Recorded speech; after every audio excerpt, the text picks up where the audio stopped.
Right, I'm a man under pressure, but my tyre pressures are actually under pressure. So let's have a look. So when you turn the car on, we are going to get some warning there, and it's going to tell us that, right, hold on, not the 80B's, not available. You can't clear it yet. Okay, tyre pressure set for light load. And you'll see also we've got that little tyre pressure warning light. Oh, that's the indicator just over here. So something's not good with our tyre pressures. But how do you check your tyre pressures? So you have to press the little menu button on the steering wheel. Okay, is it ready now?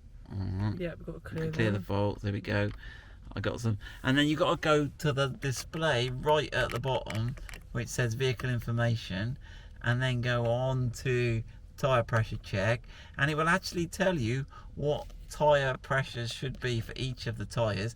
It tells you what they are is the upper figure, so the 24 on the front right, and what it should be is 35. Now, one thing, you can only get to that menu when your engine is not running. If your engine's running, you can't get to that vehicle info thing. So there we go. So we'll leave that up there, and let's get inflating the tyres. So we're a bit low. Right, we need to be heading for 35 at the front and 31 at the back. Right, we fired the compressor up. Let's have a check. So what's that reading? Just put it on and see what it's reading. 26. 26. Right, we'll come up to 35.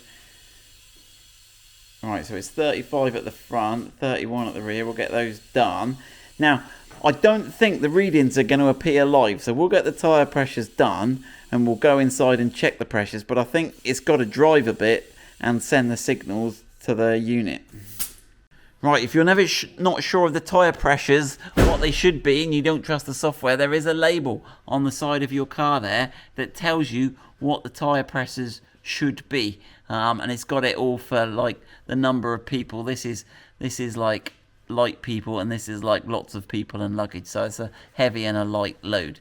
If you've got a trailer, you may want to change it again if you've got a trailer on the back. Right, so we'll just power this up now without moving it, and I don't think it will have updated the tyre pressures. So I've gone back to the menu, and if I go into tyre pressure check, you can see it's still got the old values. It hasn't updated, so you do need to drive it for it to register the new tyre pressures. Right, if you notice there is a second menu here of tyre pressures, and here is where you can set the handbook pressures. So again, it's on the label, but it tells you what they should be front and rear for light and heavy load.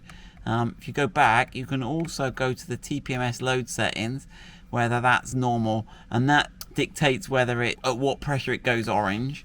And then you can also change the units if you want. So obviously it's in pounds per square inch, but you can have bar or kilopascals if they are your thing.